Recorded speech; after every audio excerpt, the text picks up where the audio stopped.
Presswood. I'm the president of the Ward 8 Democrats, and I'm joined once again by my friend and colleague Marcus Batchelor, who is the chair of the Membership and Voter Outreach Committee for the Ward 8 Democrats. It's the Attorney General race. You have a lot of attention on this race because former council member, or current council member, I should say, Kenya McDuffie was disqualified by a technicality, which says that anyone who's running for AG has to be actively engaged in the practice of law. 3 candidates remain, though. Brian Schwab, who was endorsed by outgoing Attorney General Carl Racine. Ryan Jones, a DC native guy who has his own law practice. He also won the Ward 8 straw poll. And then also Bruce Spiver, who is a civil rights attorney who launched the effort to disqualify Kenya McDuffie. There's a lot of opinions on this. Yeah. How do you think this is going to shape up? Well, for sure, I think Councilmember McDuffie's exit from the race, I think, blew the race wide open. And I think, it's a big choice for district voters. We've had 2 terms of an elected attorney general in the office, and so much of what the office has done and the way people see it is really quintessentially about the man who's held it, which has been Carl Racine. So electing our second attorney general is a really important race. And yeah, I think it's going to be as close as we might anticipate. Our straw poll was very close. There were a lot of strong opinions on either side, but I think, Councilmember McDuffie still holds an outsized presence in people's minds when it comes to this race. So I think how some of his supporters gravitate will, I think, determine some of candidates' success. Good point there. Well, all right. Thank you, Marcus, so much for your insights. And we want you to now see for yourself how these candidates answer questions from Ward 8 voters and from Ward 8 residents. Feel free to post your comments or live tweet the event using the hashtag Ward 8 Votes. We'll be there live tweeting with you as well. And so on behalf of all of us here at the Ward 8 Democrats, we want to thank you for joining us. And now our encore presentation of the Candidates Forum for DC Shadow Representative, Attorney General, and Mayor. I just want to welcome you officially to the Ward 8 Democrats public meeting for May 2022. I'm Troy Dante Presswood. I'm the president of the Ward 8 Democrats, and I'm officially calling our meeting to order. I want to thank all of you for being here with us today in person. And I want to thank also our friends who are joining us via the live stream. We are here at Matthews Memorial Baptist Church, and we're really glad that you're here, and we're really, we want you to share on social, either on Facebook or Twitter or Instagram, that you are here at Matthews Memorial Baptist Church and that you are here at the Ward 8 Democrats Forum. You can use the hashtag Ward 8 Dems or the hashtag Ward 8 Votes so others don't miss it. Before we go on, we want to take up this opportunity to offer a moment of silence. We know that we have lost loved ones. Some of us are here today with heavy hearts, and so we know that some have lost loved ones from disease and cancer, perhaps COVID, or either community violence. We also remember those who are lost here as well as in battlefields across the country and across the world. So if you'll join me for a brief moment of silence for those that we've lost.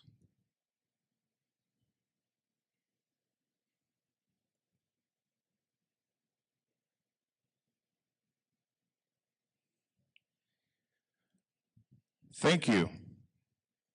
Before we go further, I want to introduce, as you know, we are here, as I said, at Matthews Memorial Baptist Church, and the shepherd of this wonderful church is here with us today to bring greetings on behalf of the church. So will you help me welcome Reverend Dr. Joseph D. Turner. Good morning. I am Pastor Joe Turner, and we are here at Matthews, where we are people sharing the good news of Jesus Christ to transform unbelievers to committed disciples. And if perhaps you have not come to know that, we're here to explain it and express it. This is a place of diversity, equity, and inclusion, and we're happy to have those who will be sharing on the panel, and we pray that as you share, that all will be included. There'll be a level of equity, and there'll be a letter of truth that comes forth. Thank you so much for coming. You're absolutely welcome. And again, we say welcome.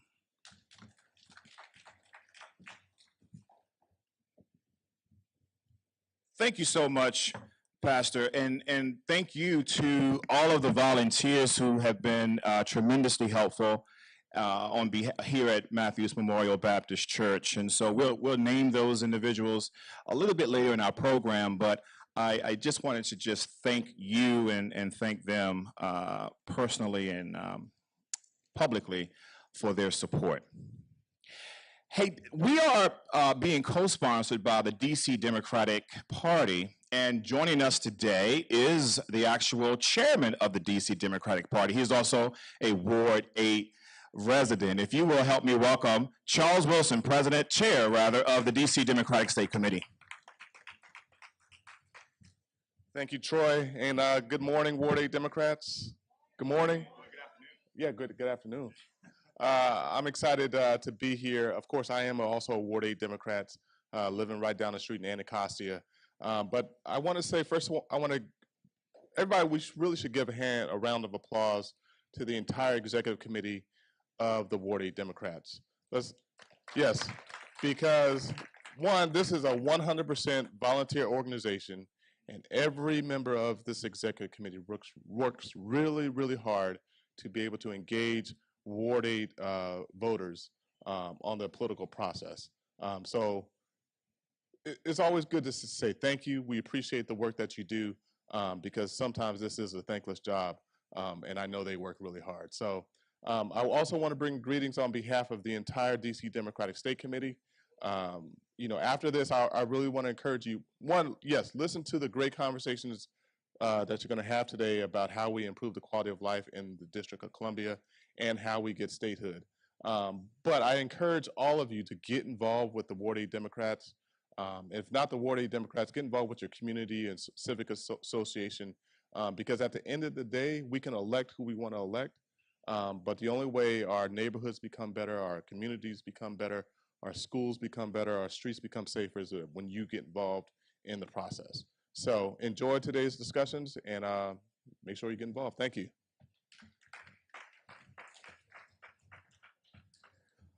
Well, thank you, Chairman Wilson, and thank you again to the DC Democratic State Committee, the DC Democratic Party, really, for their support and sponsorship of today's forum. Okay, in keeping with our voter education mission, we are pleased to welcome you online and those of you who have joined us live here in person for our final forum for U.S. Representative, D.C. Attorney General, and Mayor. Now, we held our last forum last month for Delegate to Congress, at-large council member, and council chair. If you didn't see that, check out our website, check out our social media platform. You can go back and watch that online. It was, I think we have over 1,000 views online, so you can go back and watch it. Check us out on Facebook and, of course, on our website at ward8dems.com. Today is your opportunity to hear directly from Democratic candidates vying for our support for these important offices. We will explore their records, their ideas, policy proposals, and vision for our ward, district, and the nation. We've asked all the campaigns that you will see represented today to partner with us to support our Get Out the Vote efforts here in Ward 8. And we want to publicly thank the campaigns of Oye Awolowo, Linda Gray, Brian Spiva, Robert White, and Trayon White. You'll see their ads in the program book, or you will see their information on our marketing materials that you'll see on our website and on social this election season. So again, I want to thank Oye Awolowo, Linda Gray, Brian Spiva, Robert White, and Trayon White's campaigns for their support. All right, let's get this forum started. Now, Delia Gonçalves is a reporter and anchor at WUSA 9. She joined that team in 2010. She got her first break in business right here in Washington at the U.S. Senate Radio TV Gallery and at NBC Network News. She then left D.C. to pursue her on-camera reporting endeavors, which then took her back to her native New England. Delia spent 5 years crisscrossing the region, working at several stations in Massachusetts and Rhode Island. During that time, she had the privilege of covering a number of national stories, including the station nightclub fire in Rhode Island that claimed 100 lives, and the historic vote on gay marriage in Boston, the first vote of its kind in the country.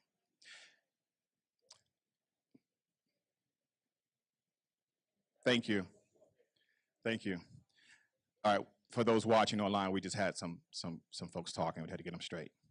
All right, so before returning to the nation's capital, Delia spent 4 years in Baltimore, where she was named Baltimore's best reporter in 2009. Among her most memorable stories in the Charm City was Delia's profile of a woman and her daughter living in a home without electricity or running water. But that reporting got her safer shelter in the end.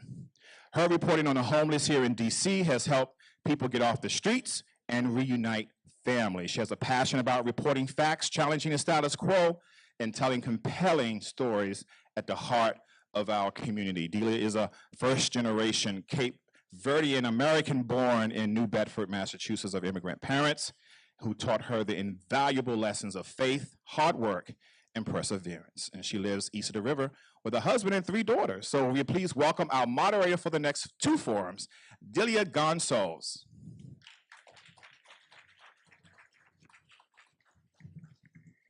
Troy's a bit taller than I am. I have to bring that down. Thank you, Troy, for that introduction.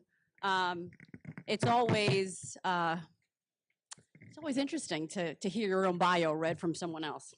Most importantly, I love this community, and I love elevating our stories. And I love seeing a community at work, and this is what we have today. It's a great day in Ward 8.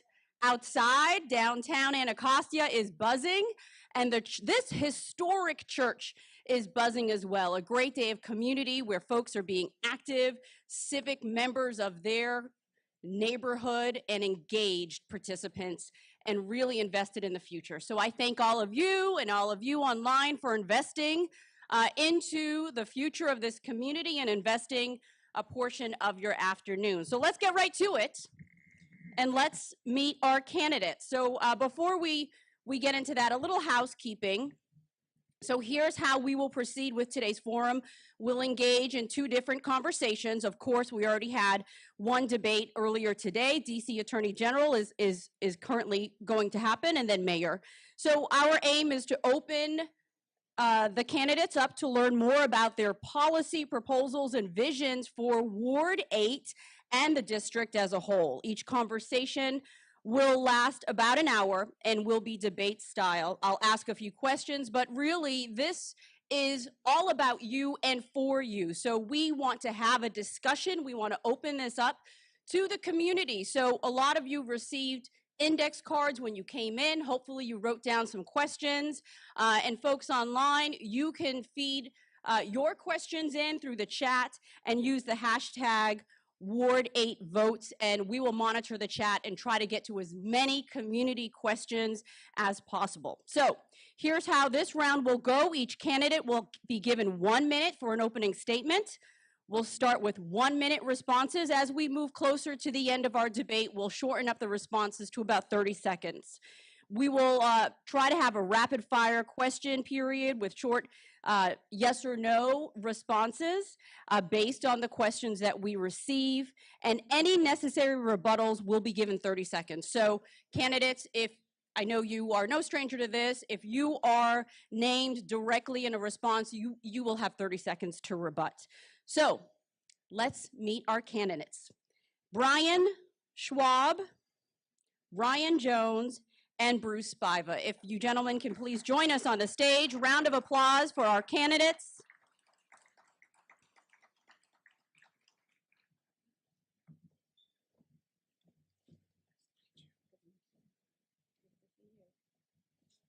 Thanks for being here. Oh, name tags, yes. So Ryan Jones to my immediate right, Brian Schwab in the middle, and Bruce Spiva at the far end. The DC Attorney General is the chief legal officer of the District of Columbia. The Attorney General enforces the laws of the district, defends and provides legal advice to the district government agencies, and also protects the interests of the district residents. The Attorney General is elected to a 4-year term every non-presidential election year. We have 3 candidates running for the open seat being vacated by current Attorney General Karl Racine after he decided not to seek re-election. So, our candidates, Ryan Jones, Brian Schwab, and Bruce Spiva. Each will have 1 minute for opening statements, and then we will go into our debate. So let's get right into it with our opening statements. I will start with Mr. Jones. Good afternoon, everyone. Can you hear me?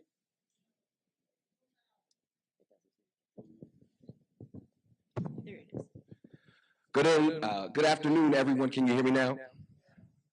Hope you're all doing well. I'm excited to be here and share my vision for Washington, D.C. to ensure that we're all enjoying a brighter future here. I'm a native Washingtonian. I grew up in Northwest. I've spent time playing at Berry Farms, where I was the first ever Rookie of the Year, right down the street. I care very much about this city. I know that we are in great, crucial times where we have an opportunity to improve the city to ensure that we all have a brighter future. I want to put new solutions in place to cure old problems. We have historic issues that continue to plague us, and we need to put things in place to allow us to get over them, not for right now, but many years to come. I look forward to our discussion. I have friends here that I'd like to mention. Jock Patterson, who endorsed me. I'm truly grateful. I have other friends supporting me, and I look forward to what we have to talk about for the rest of the day. And I'll turn it over to you. Thank you very much. And keep in mind, everyone, I think you do have to turn your microphone on, and we do have a timer who's doing a great job with keeping everyone on task. If you can just keep in mind that we do have a schedule to follow. Mr. Schwab, 1 minute. Well, thank you. It's nice to be here. I'm Brian Schwab. I'm a third-generation Washingtonian. My mother was born here, my grandfather. My 3 daughters are fourth-generation Washingtonians. I love this city. It's been a wonderful place to live and to work and to raise a family. I got a lot of good advice from my dad before he passed away, and one piece of advice is that God gives us 2 ears and 1 mouth for a reason. We all got to try to listen twice as much as we talk, and that's what I've been doing my whole life. My life as a lawyer and my last 6 months as a candidate. I'm a first-time candidate. And what I hear from people around the city is that they love Washington, they're proud of it. We're a city abundant in resource. What we don't have a problem with is having enough resources in DC. What we have a problem with is we don't share the resources and the opportunities that those resources allow for fairly and equally everywhere. The single most important tool we have in our toolbox is the law. And putting the law in the hands of the right lawyers to address that equity gap is why I'm running.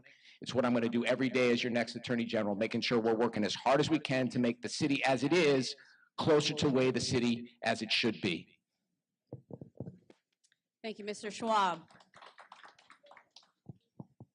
Mr. Spiva, 1 minute. Thank you. Good afternoon, Ward 8. My name is Bruce Spiva, and I'm running for DC Attorney General. You know, I stand on the shoulders of my late father and my mother, who both grew up in the Jim Crow era South. And both of them were the first in their families who were able to get a higher education. And both went on to lives of service for others. My dad graduated from Tennessee State in 1954, the year of the Brown decision. And he had a strong belief in the power of the law to change our lives for the better. He's the one who inspired me to go into the law. He's the one who instilled in me a sense of courage and duty to fight for change. And that's what I've tried to do these last 30 years that I've been practicing law, fighting for civil rights, fighting for voting rights, fighting for consumer protection and for antitrust enforcement. And that's why I want to be your Attorney General. I want to use the time that I have left to live up to my father's legacy, to fight for everyday people, particularly those who've been left out and left behind. I look forward to your questions. Thank you so much. Thank you. Let's get right into it. This is a Ward 8 crowd. We are speaking directly to the needs of the Ward 8 community. So our first question, in your own words, how do Ward 8 residents directly benefit from the Attorney General role, given the more critical and nuanced needs of these residents? How would we benefit under your leadership, and I'm going to start with the same order that we did. So, Mr. Jones, how would we benefit Ward 8 residents specifically from your leadership? Yes. So we look at housing issues, we look at opportunities for people to have employment opportunities, and as Attorney General, you can step into housing matters and you can litigate on behalf of the residents who need it the most. I believe that you go into courtrooms, you step in front of the agencies, and you ensure justice is occurring on behalf of the residents. This is not something that's easy, but these are complex things that you need a sharp legal mind in order to evaluate. I want to bring a fresh new look and create the solutions that we actually want. I'm outside talking to residents and I hear what's necessary. I hear what their requests are. And it just takes the political will and the legal force to step out and fight on behalf of these residents. They're asking for something, you become their attorney. That's what the Attorney General should do for residents in Washington, D.C., but especially here in Ward 8. And I want to do that. Thank you. Mr. Schwab, same question. How will folks here in Ward 8, our neighbors, benefit from your leadership? I hope I'm not offending anybody by not standing up. I can stand up. I can listen. This is the most important thing an Attorney General does, is listen. Not to come into Ward 8 or Ward 7 or anywhere else and tell you what you need. It's to listen and to have relationships within a robust community engagement arm in the Attorney General's office so that the AG is in the neighborhoods, listening and learning. What I've learned about during the course of this campaign is that we have barriers to entry in certain communities. We could talk about the history behind that. We know that. Years of racism both in our city and in our country. But those barriers to entry prevent things like building wealth through the ownership of a business, building wealth through the ownership of a home, being susceptible to consumer protection scams that are too often targeting homeowners and seniors on this side of the river. The Attorney General needs to be vigilant in fighting back against that, because if we do want the equitable city that we all want, the law has to be put to work to do it. And the only way it can work from an Attorney General is to be in community, listening and understanding. That's where the cases are going to be made. That's where we can push the information out to the community and where people can see the trends and can help to protect themselves so that the AG doesn't have to protect after the fact. Thank you, Mr. Schwab. Same question, Mr. Spiva. How would folks here in Ward 8 directly benefit from your leadership? Thank you. Well, I've been talking to a lot of residents of Ward 8 and Ward 7, communities east of the river, and what I'm hearing is the challenges that folks are facing are housing instability, gentrification, and the effects of that on folks who've been here a long time, criminal justice and criminal justice reform, and education, of course. And these are the types of fights that I've been engaging in my entire career. I fought for low-income residents in Columbia Heights who were pushed out of their housing, Latino, African-American, and Asian folks. Some of them were riding around on city buses with children at night, looking for a place to stay. Well, the reason I want to be Attorney General is I want to use the power of the law to fight for the tenants so that we force the slumlords to fix up their buildings, not allow them or the district itself to push the tenants out of their housing. And there are many other ways that the AG's office can affect the lives of people here in Ward 8 along those critical issues. Thank you, Mr. Spiva. Why don't you keep standing? Because I have a question right on that topic. Since you talked about home ownerships and landlords and keeping people in their homes, we were given a question, and I have to preface, these questions are coming from our community. These were registered questions that are coming directly and speak to their needs and desires. And this is a question that is very timely and speaks on what you were just discussing. I was locked out, then evicted in December 2021. The landlord was given funds on my behalf. The property manager and their lawyer told the owner to give me the keys back, but he refused. Will you prosecute these owners? P.S. I had a newborn son, and this is thank you signed a Ward 8 resident. You may not be able to speak specifically to this case, but we do know that so many of our neighbors are living in desperate and dire unhabitable situations from these landlords who are profiting off their backs? What will you do to not only maybe address this particular situation, but to make sure people stay in their homes and have a safe and healthy home to stay in, and landlords don't take advantage of them? Yes, thank you for the question, and I'll be honest, it makes me angry to my core when I hear something like that. That was the kind of anger that I felt, walking the blocks and talking to folks in Columbia Heights who had the same thing happen to them. And I can assure you, one, that people like that will have a friend in the Attorney General's office, again, trying to use the law to help the tenants, to help the people, not on the side of the slumlords. And what we're going to try to do is we're going to go after those repeat actors who keep using those same techniques to try to push the low-income folks out of their housing and make way for high-end condos.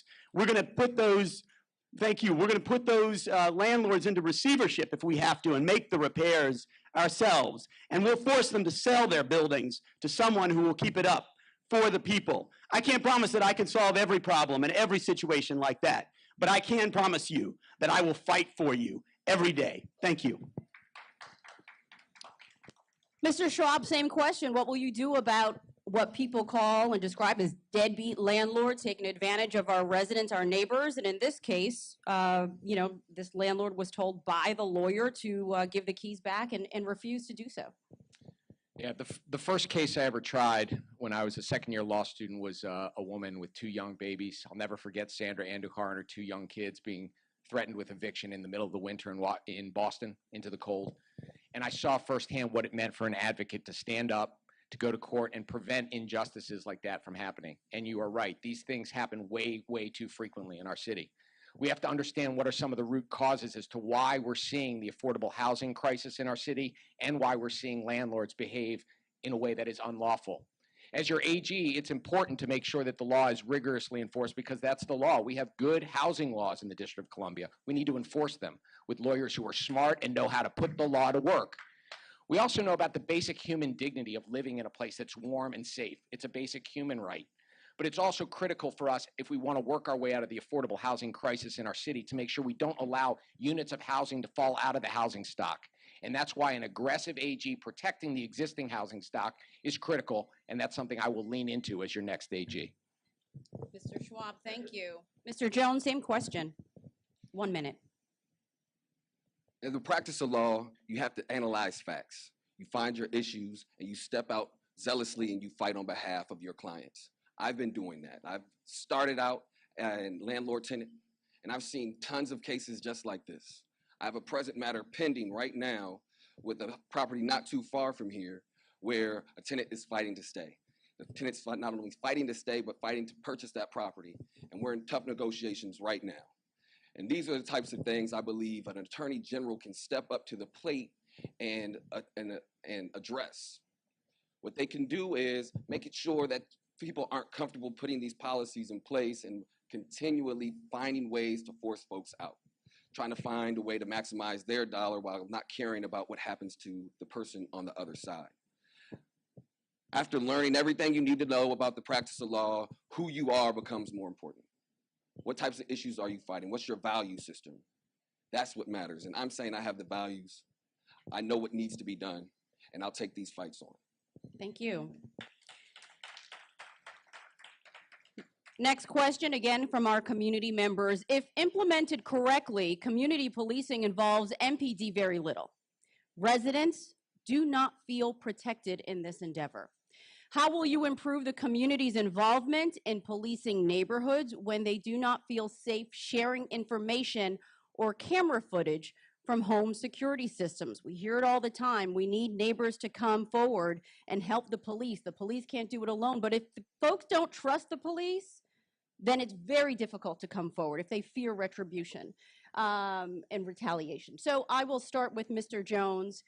How would you improve community relations with police so that the community is more willing to share information and work as partners?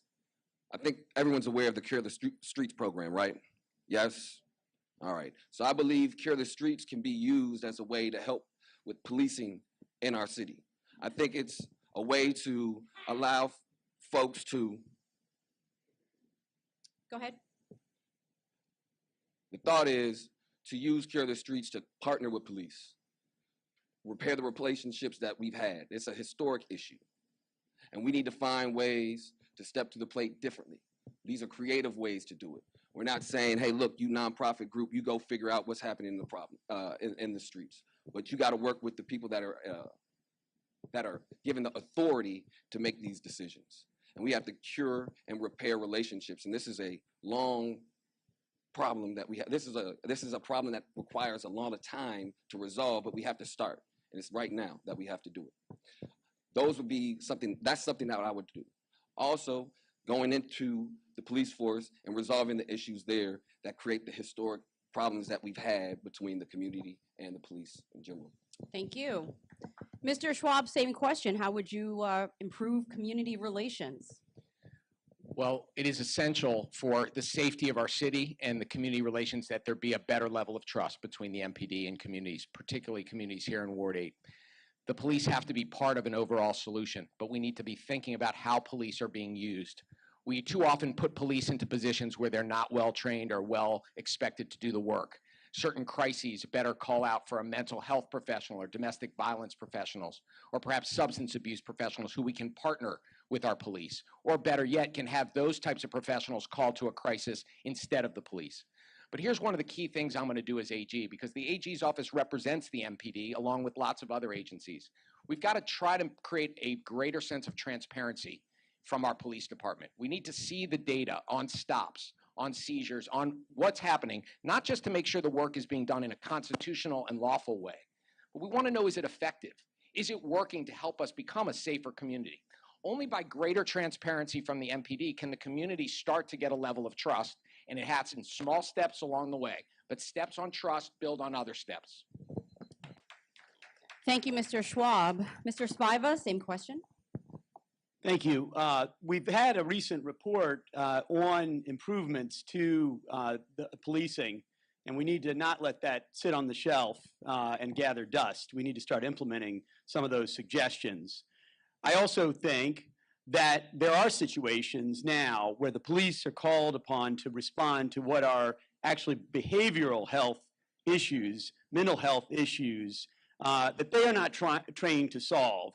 And so we need to expand our program of mental health providers who can actually provide the response in that situation, or have a co-response in a situation where it's violence threatened. I've also heard from members of the community who said that they need more police in their neighborhood. And I hear them. And I think we need to listen to them. And we need to make sure the police are properly trained and that they're respecting the community and that they are truly in partnership with the community. But I don't want to come in here, from out of the ward and say, hey, we need to get rid of the police, when I know there are members of this community who want the police and need the police in their community. Thank you. Thank you. Question from our audience here, following up on policing, and it's an easy one and an impactful one. Do you support the mayor's initiative in hiring more police officers? Mr. Jones, I'll start with you. I've said the people in power currently have the best understanding of what's necessary. We're looking at hiring 3,500 more police officers right now. That's to cover any attrition that's happening in the profession of policing, which is ramped up given the heightened state of conflict that we are all talking about trying to resolve between police officers and the community that they serve. And I look at what's being done as a way to as an opportunity to hire from Washington, D.C.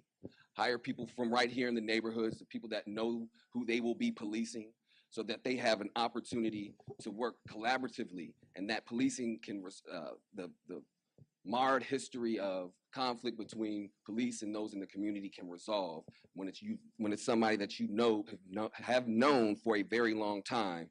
You have a different interaction with them. And I would support hiring from in Washington, D.C. You get cruisers on the street, you deter crimes that way, and that could be a potential resolution for what's going on right now. Thank you. Mr. Schwab, same question. Do you support hiring more police officers? So we had a recent call for an audit of our MPD because we have the largest number of police officers per capita of any urban setting anywhere in the country. Now, we have some unique aspects of Washington because we're a county, we're a state, and we're a city all at the same time. And there are some reasons why we may have more police than any other area. But we need to understand, are our police force and the efficiencies that we expect of an agency being met? There was supposed to be an audit done 3 or 4 years ago to answer that question. I believe in data. I believe trying to understand before you answer the question whether you need more police or less, are our police right now working as efficiently as they can? Let's be straight. It's been a hard time to be a police officer. We have attrition. We have a lot of people who've left the police force, just like a lot of employment all over the country. We do have to be mindful of that because when workforces are attrition and people are working overtime and strained, it becomes a lot harder to do the hard work of any agency like the police. But I'd like to see that analysis done as to whether or not our MPD is as efficient as it can or should be before I answer a question about whether we need more or less.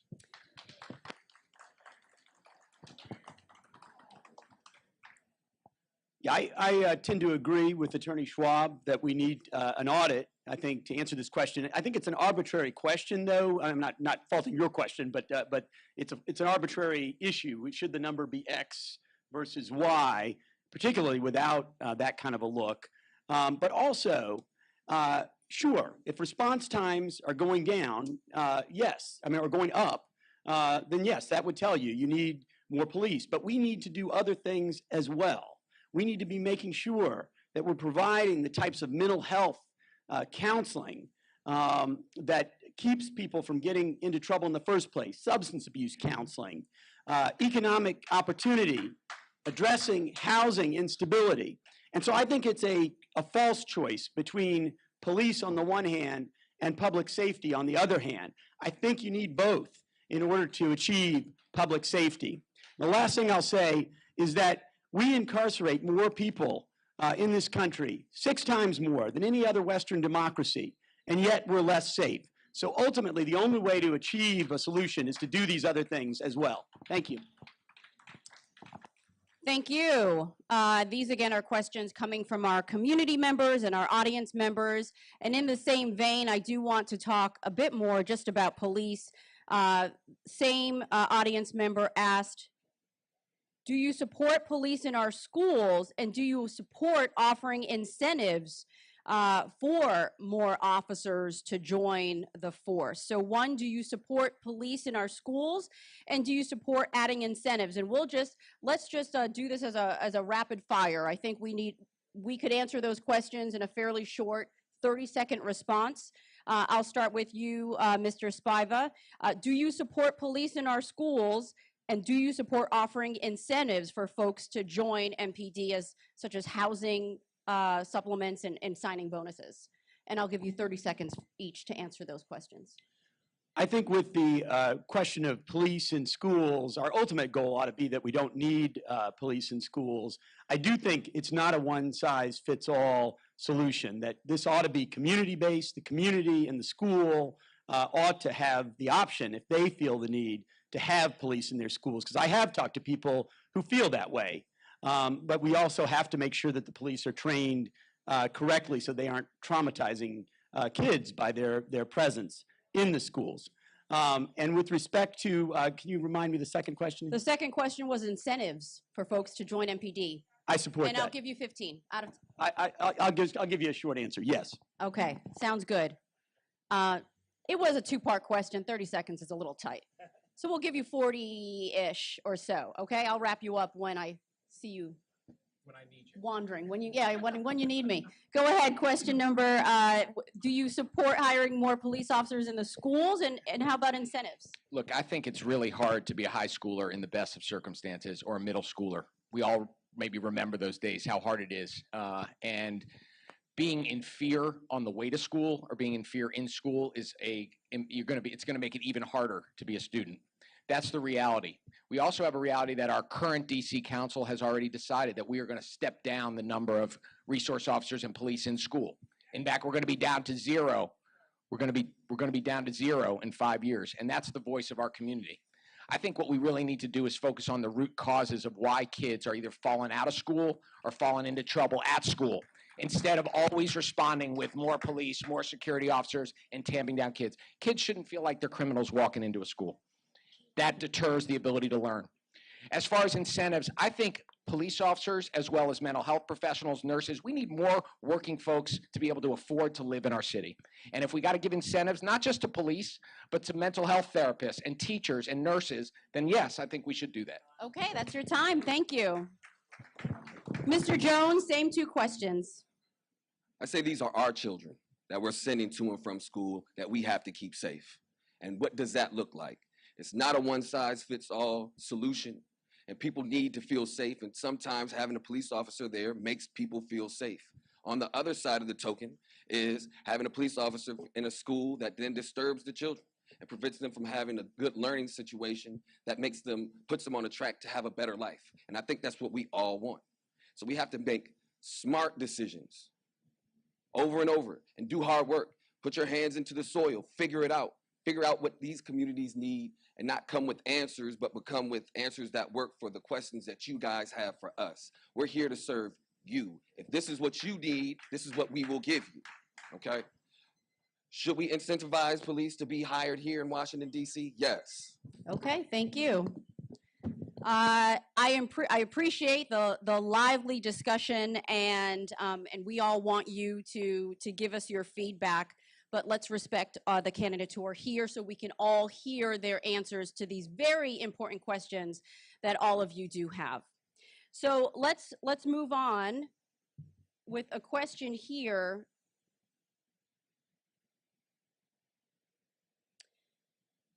What responsibility should parents bear when their children commit serious and/or violent crimes such as drug distribution, carjacking, violent assaults, attempted murder, etc.? For example, if a child is engaged in a drug trade and the parents accept monetary or other benefits from the child knowing the juvenile is not gainfully employed or not able to otherwise afford such items, will you hold adults responsible who use juveniles in the furtherance of criminal activity? We saw this on a national scale where in one case when there was a school shooting, the parents were held responsible, and that was unprecedented at the point, right, at the time. So what would you do for parents who are engaging in some ways with their children's criminal activity? And we've seen these youth carjackings on the rise, and we're about to get into summer, so we need some real solutions. I'll start with Mr. Spiva. Well, short answer on when the parents are actually involved in the criminal activity, they should be prosecuted and they should go to jail. Now, I do want to make sure everybody knows that the AG's office does not have control over adult felony prosecutions. I think it should. That will be a goal of mine, along with statehood, by the way. I'm a longtime fighter for DC statehood. We should control prosecution of all of our local felonies, but all of our local crimes. I think, though, the focus when we're talking about our children and serious crimes is how do we keep them from getting into that kind of trouble in the first place, providing all those kinds of wraparound services, and if they do, making sure that in the long term we get them back on the right track. And so that may mean a system where we are able to hold them longer and provide them those wraparound services and have appropriate accountability. Not in an adult prison, let me emphasize, but where we hold them longer than we can now. And that may require some legislation, but that's something that I'm going to try to pursue to try to address this. I think that's where our focus ought to be. Thank you. Thank you. Mr. Schwab, same question. What responsibility should parents bear, and how would you hold them accountable? There's no question that oftentimes it's a parent or a guardian or an older sibling or an uncle or an aunt that first sees the warning signs in a young person. And we do want to make sure that everybody in our community is engaged. We don't want to have a prosecutor, an AG, or a U.S. attorney deal with it. We don't want the police to have to deal with it. We obviously would like the family and the community to deal with it. There was a time, I remember when I was getting out of line, somebody in the community would grab my ear and say, "You got to get back in line." We are in this together. I don't like the idea of criminalizing parenting. It is already very, very hard for so many people to raise their kids, to raise their grandkids, to start thinking about criminalizing that hard work. We need to be mindful, though, for example, in our juvenile justice system now, there are orders that come down when somebody gets into trouble that requires the parents to engage. There's a court order that says, Mom, Dad, you need to be involved in your kids' work, school, whatever it is. And when parents don't follow the rules of a court and they're in contempt of a court, of course, I think we have to hold them accountable. But I don't like the idea of broadly criminalizing parenting or grandparenting, uncling, and aunting. Thank you. Mr. Jones. Same question, 1 minute. Out getting petition signatures, somebody confronted me and said, this is what you ought to do. I'm listening to that person for the very first time, hearing them say, hold the parents accountable.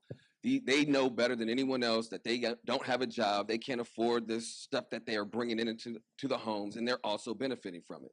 So you hold them accountable so you deter these crimes from happening, which are affecting our communities. This is what I heard, right? And I hear my colleagues say important things that I agree with, and how we hold people accountable to make sure our cities are safe is something that we have to revitalize. And that's why you're asking us to step to the plate and figure it out for you. Half of the room is agreeing that you should hold parents accountable, while the other half is saying that's nonsense. How do we keep our cities safe? How do we hold the actors accountable? And how do we put people on a track to be productive members of society? There's a design feature that we're all suffering with, many of us here, and we have to eradicate that so we're not talking about this. And that's why I'm running. Thank you. There was a question from the audience referring to the recent report of results concerning police. What's the date and who completed it? It was the Police Reform Committee. The commission released, I think, 90 recommendations or so to reimagine policing, and this was after the death of George Floyd. So it's online. The full report is there at the DC Council. You can look that up. Police Reform Commission, full report, DC Council. You can look at all the recommendations. That was released April 2021. I do, let's continue talking about our young people. And this is a very crucial issue that's happening here, especially, unfortunately, in communities here in Ward 8. How would you help save the youth from the rapid increase of opioid overdoses in our community? Mr. Jones, I'll start with you. You know, this is a big problem. Why are folks needing to use drugs in the first place? Okay? Then when they are using drugs, are we doing everything that we can to keep them safe? You hear about these safe use sites. We hear about other things that are creative measures in order to stem or make sure that people aren't dying and overdosing. But we have people selling drugs. They're not scientists. They don't know what they're giving folks. They're just trying to make some money. It's an awful design that's been created, which is now being exacerbated, and it's leaving people dead. If they're dying from the drugs, they're dying from the gun violence that enforces the sale of drugs. They're dying from being put in jail because they sold drugs. And we're all dealing with the effects of it, all of us. And it doesn't just stay here in one area. It spreads out throughout the city. So until we start putting programs in place and changing the way institutions operate, you're going to continue to see these problems, and us as attorney generals aren't going to be the ones that fix it. So you have to try to meet people where they are and create the solutions now, but then make sure that they're not happening in years to come. Thank you. That's your time. Same question, Mr. Schwab. Look, we all see it in the paper. The overdoses from fentanyl is the largest killer of young people, 15 to 34 right now. That stat is off the charts. The amount of fentanyl that somebody has to put in their body to overdose is infinitesimally small. It's rampant. It's available on the streets. And part of that is a repeat of what we see over and over again. We talk about the crack epidemic. We talk about the guns epidemic. Now we're going to hear about the opioid epidemic. And we recycle the kinds of arguments that are too often law and order. Law is going to arrest people, put people in jail, stamp this stuff out, and it doesn't work. We always have to go back to what are the root causes of why these types of behaviors are happening. Why are people using drugs? Why are the drugs available? And get to those root causes. For me, I'm never going to give up on kids in DC. One of the greatest privileges of being the Attorney General is not to wait for kids to get in trouble so you can prosecute them, but to advocate for kids a lot farther down the road. And this epidemic of fentanyl and opioids is what is the next great crisis for our kids. And we got to all be in it together. If I told you as AG I could solve it, you guys, nobody should vote for me if I told you that. We got to all be in it together. Okay, that's your time. Thank you. Mr. Spiva, same question, and you have 1 minute. Sure. You know, we have a nationwide substance abuse crisis in this country, and we certainly feel the effects here in DC as well. But it's not new. Isn't it interesting that folks have started to notice deaths from substance abuse, the opioid crisis, when it came to Appalachia, where the white folks were dying of it as well? All of a sudden, people are recognizing that we need to actually fully treat substance abuse. All of a sudden, folks are recognizing that we need to have broad, available mental health counseling. And what else do we need? We need to deal with housing instability. We need to deal with economic insecurity. We need to deal with our education system and the hopelessness that too often flows from that. These are hard issues. They're complicated issues. They're deep problems, and they affect our community. But that's the way we ultimately solve it. We have to address those root causes of this drug problem. Thank you. Thank you. Okay, so we have about 3 minutes left in our debate before we head over to closing remarks. So I want to go to a question that we received from an online audience member. Would you require your attorneys to participate in restorative programs? And we'll start with, I'll switch it up. We'll start with Mr. Schwab. You got a minute for this or 30 seconds? 1 whole minute. 60 seconds. All right. We should be very proud for a lot of reasons of our current Attorney General's office. And one of the reasons we should be proud of it is we are the only prosecutor's office in the country that has a restorative justice program in the office of the prosecutor. That is very, very important because for so many reasons, our criminal justice system doesn't always work in resolving the hard issues that come to it.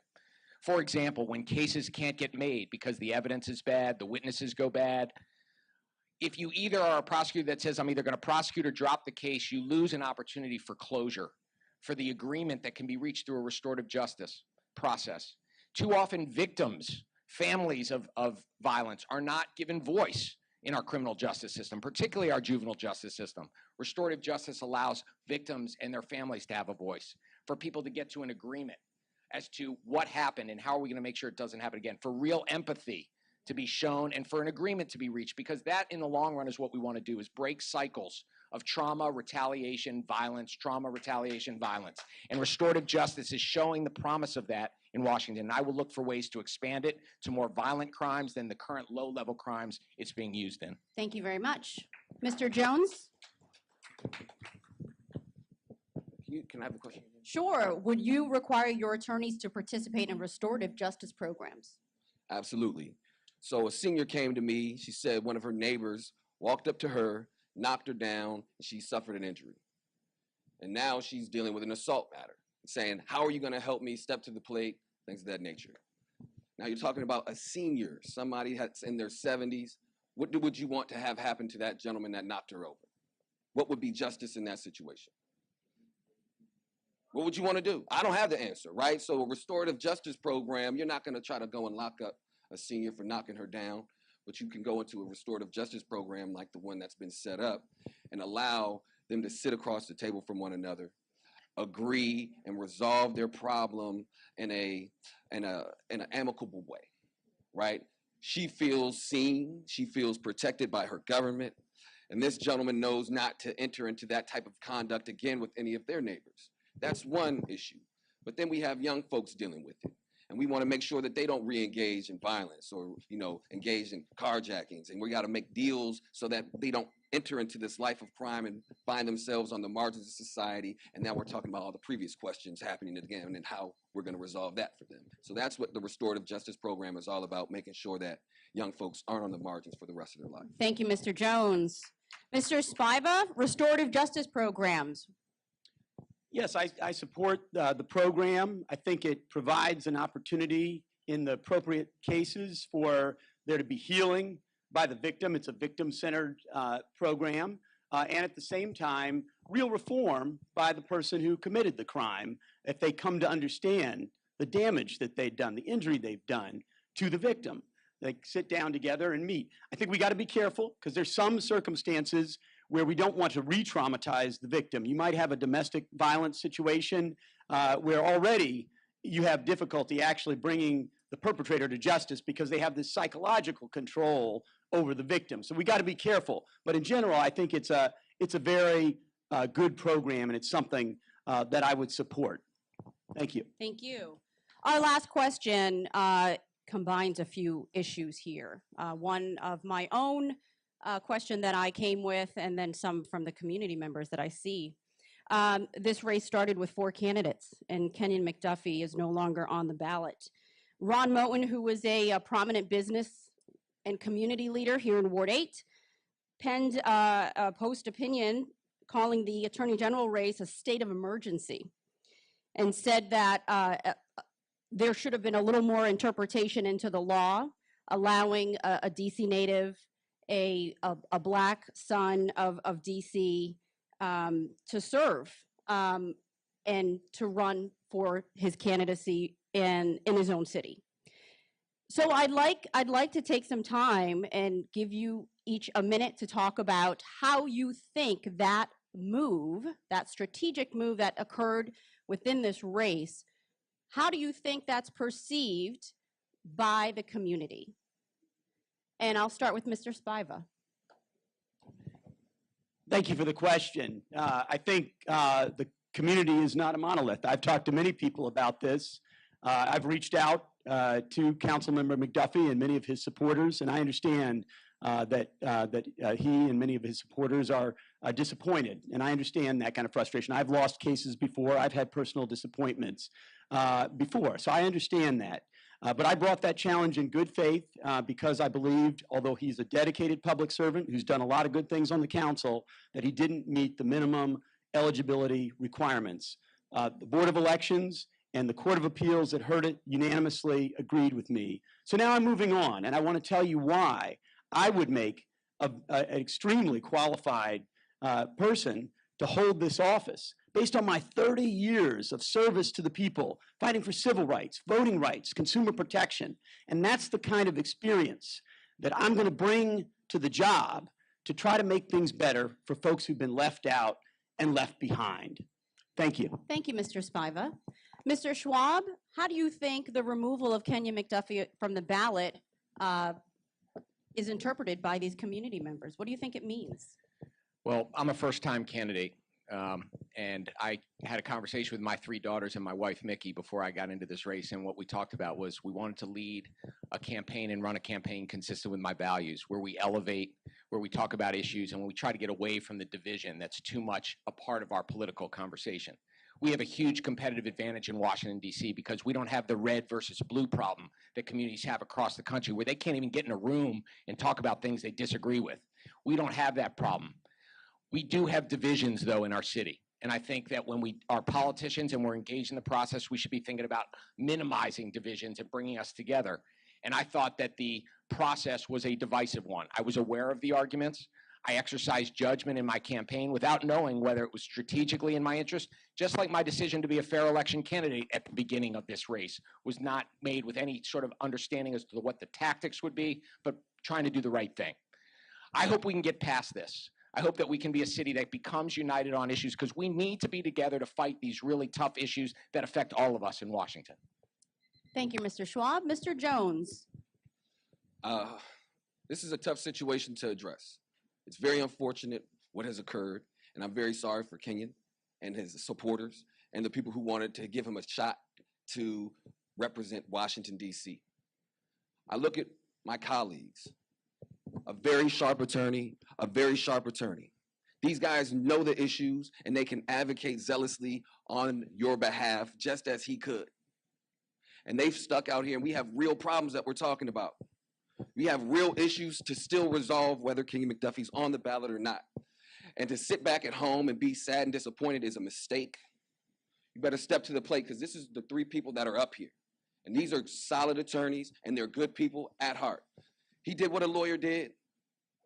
And you have the opportunity to fight. And that's what he revealed. And this is what we're dealing with now. So I would say, educate yourself, educate yourself, educate yourself. It's not a state of emergency. You have 3 quality attorneys before you, and you have a crucial decision to make by June 21st. All right? Now let's move forward. Thank you. And with that, that closes out our debate. Give these candidates a round of applause.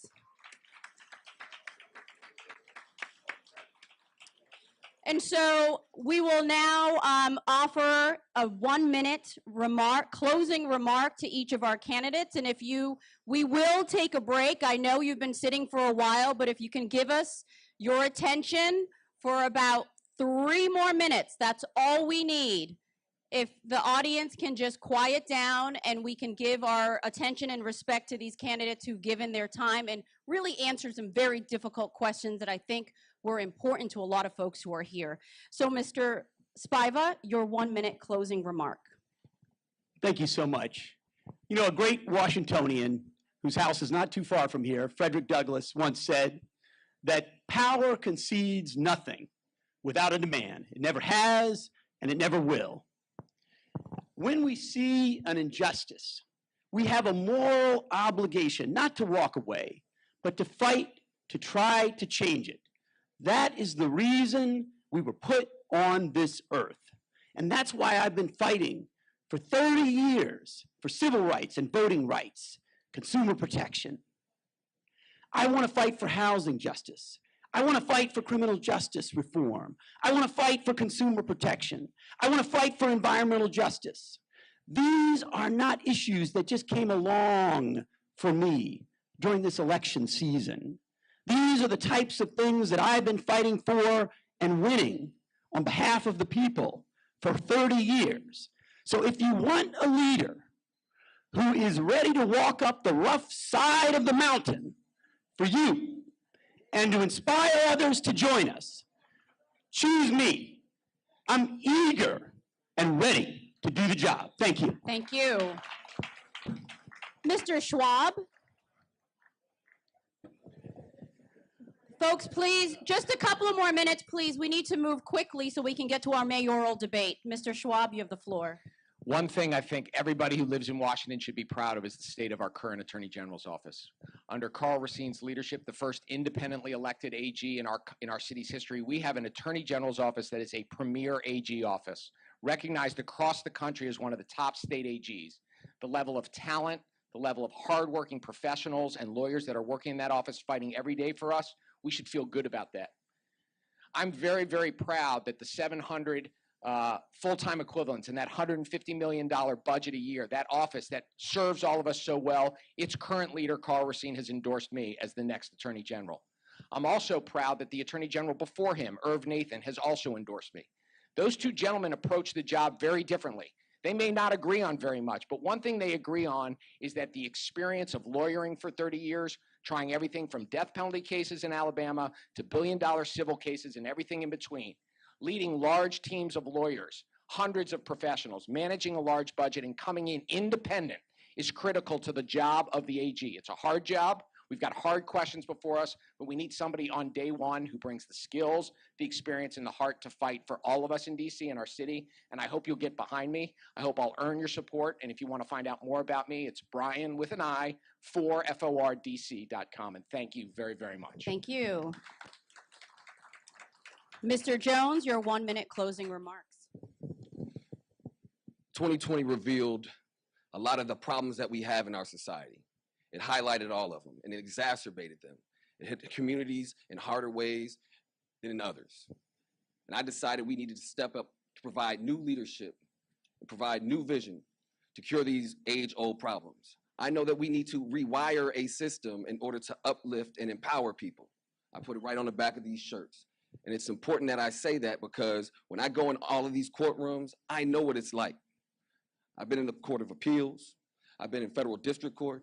I've been in DC Superior, civil, criminal, landlord-tenant, small claims, been before the Office of Administrative Hearings, and being successful. I've been before the current Office of Attorney General, and I haven't lost.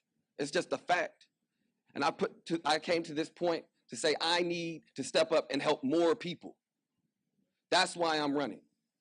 I'm tired of seeing the things that we've seen throughout history. And if we don't have leaders that step up and make a change, it's not going to change. We need us to protect us. And that's why I'm running. I hope I can earn your vote and support and recognize that I'll stand to the plate for you every day and do just that. Thank you so much. Thank you. Neighbors, another round of applause for our candidates for Attorney General here in the District of Columbia. Thank you. Thank you. Please help me thank Delia Gonçalves. She's been an incredible moderator of these back-to-back debates. Okay, listen, folks, especially those of us who are online. Again, you will be able to vote in these 40 vote centers across the district during early vote period that runs June 10th through June 19th. And 90 vote centers will be open on Election Day, Tuesday, June 21st. In addition to those 40 vote centers, 90 vote centers will be open on Election Day, and 55 drop boxes will be open all across the city. You can vote at any of those locations. Take a look at these slides up here. You'll see the vote locations in Ward 8. Vote in those locations if you want to stay in the ward, but to be clear, you can vote anywhere in the city.